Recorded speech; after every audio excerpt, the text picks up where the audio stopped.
மாட ஒரு ஆள் அப்படி.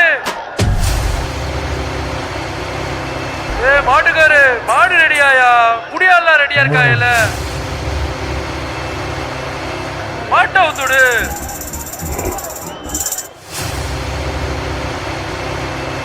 மாடு மாடு மாடு மாடு வருது வருது வருது.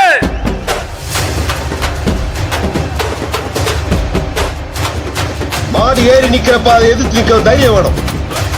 இத்தனை வருஷம் வட ஜல்லிக்கட்டுல என் காலையை எவனும் அணைய முடியல. அணைஞ்சு பாருடா ஆம்பளைங்களா. அவன் தான் மாட்டுக்கெல்லாம் பயந்தவனா? எவ்வளவு பெரிய மாடா இருந்தாலும் தொடக்கு போற நேரத்தில் அணையிடுவேன். மாட்டுக்கு மட்டும் தான் கொம்பு இருக்கு, மனுஷனுக்குமா கொம்பு இருக்கு? எல்லாம் நடக்கும் தெரிஞ்சா நான் அன்னைக்கே சொன்னேன், அந்த பிள்ளைகளை ஜல்லிக்கட்டு சேர்க்க வேணாம். எந்த ஒரு மிகப்பெரிய விஷயமா இருந்தாலும் அதோட ஆணிவேர்ல இருந்து ஆரம்பிக்கிறது தான் அழகு.